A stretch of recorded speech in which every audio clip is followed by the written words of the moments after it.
পেঁয়াজ কলি তো আপনারা অনেকবার অনেকভাবে বানিয়ে খেয়েছেন। অনেকে আমরা পেঁয়াজ কলি ভেজে খাই, কিন্তু আজকে আমি আপনাদের সাথে একটা রেসিপি শেয়ার করতে চলেছি, যেটা যদি আপনারা একবার বানান তাহলে বাড়ির সকলে আঙুল চেটে খাবে।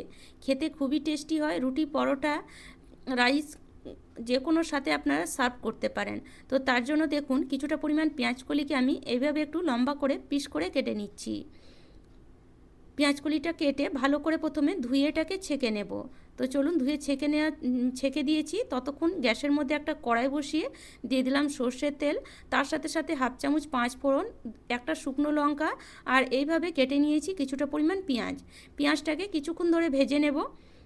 খুব বেশি লাল করা দরকার নেই, একটু হালকা লাল করে এটাকে ভেজে নিতে হবে। তো পেঁয়াজটা যখন এরকম ভাজা হয়ে যাবে, তখন এখানে দিয়ে দেব 1 চামচ আদা রসুন বাটাটাকে দিয়ে ভালো করে এটাকে কিছুক্ষণ কষিয়ে নেব। এবার দিয়ে দেব কিছুটা পরিমাণ কাঁচা লঙ্কাটাকেও ভালো করে ভেজে নেব, মানে কষিয়ে নেব। এবার দিয়ে দেব 2 চামচ পরিমাণে বেসনটা দিয়ে গ্যাসের ফ্লেমটা একদম লোতে করে কিছুক্ষণ ধরে ভেজে নেব। এবার কিছু মশলা দিয়ে দেব, ধনে গুঁড়ো, জিরে গুঁড়ো, লঙ্কা গুঁড়ো, হলুদ গুঁড়ো আর পরিমাণ মতো লবণ। সবই দিয়ে দিয়েছি হাফ চামচ করে। ভালো করে এটাকে মিশিয়ে নিয়ে এর মধ্যে দিয়ে দেব কিছুটা পরিমাণ টমেটোর সস। তো মোটামুটি 1 থেকে 1.5 চামচের মতন টমেটোর সস দিয়ে দেবো। ভালো করে এটাকে মিশিয়ে মশলাটাকে কিছুক্ষণ কষিয়ে নিতে হবে। তো কষাবার জন্য এখানে সামান্য একটু জল দিয়ে দেব। জল দিলে মশলাটা খুব ভালো মতন কষবে আর মশলাটা জ্বলে যাবে না। জল দিয়ে মশলাটা আপনারা চাইলে ঢেকে কষাতে পারেন বা এইভাবে নেড়ে চেড়েও কষাতে পারেন।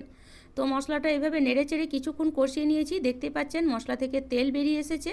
তো যখন মশলা থেকে এরকম তেল বেরিয়ে আসবে, তখন এখানে দিয়ে দেব পেঁয়াজ কলিটা দিয়ে ভালো করে এটাকে কিছুক্ষণ ধরে মিশিয়ে নিতে হবে।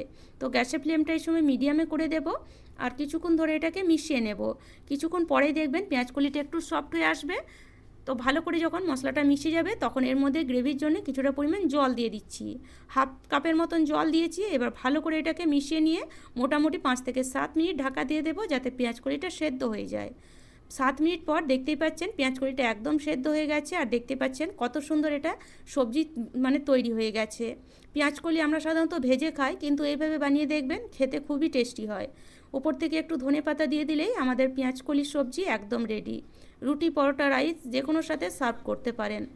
রেসিপিটি ভালো লাগলে অবশ্যই একটি লাইক করে দেবেন। চ্যানেলে নতুন থাকলে চ্যানেলটিকে সাবস্ক্রাইব করে নেবেন।